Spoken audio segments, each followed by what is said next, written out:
దేవుని పరిశుద్ధ నామమునకు మహిమ కలుగునుగాక. కృపావాక్కు అను ఆధ్యాత్మిక కార్యక్రమమునకు మీకు స్వాగతం. ఈరోజు దేవుని వాక్యంలో భాగంగా సామెతల గ్రంథం నుండి సామెత. సత్పురుషునికి యెహోవా కటాక్షము చూపును, దురాలోచన గలవాడు నేరస్తుడని ఆయన తీర్పు తీర్చును. సామెతల గ్రంథం 12వ అధ్యాయము 2వ వచనము.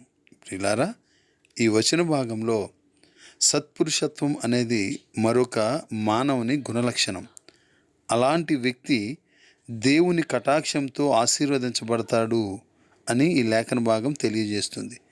అయితే కాపట్యం గల వ్యక్తి లేక మోసపూరితమైన యుక్తితో వ్యవహరించేవాడు దేవుని అనుగ్రహం పొందకపోవడం మాత్రమే కాదు కానీ అతడు దేవుని శిక్షావిధికి గురవుతాడు, అపరాధి అని తీర్చబడతాడు అని కూడా దేవుని లేఖన భాగం సెలవిస్తుంది.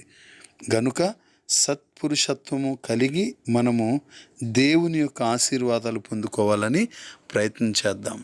May God bless you all.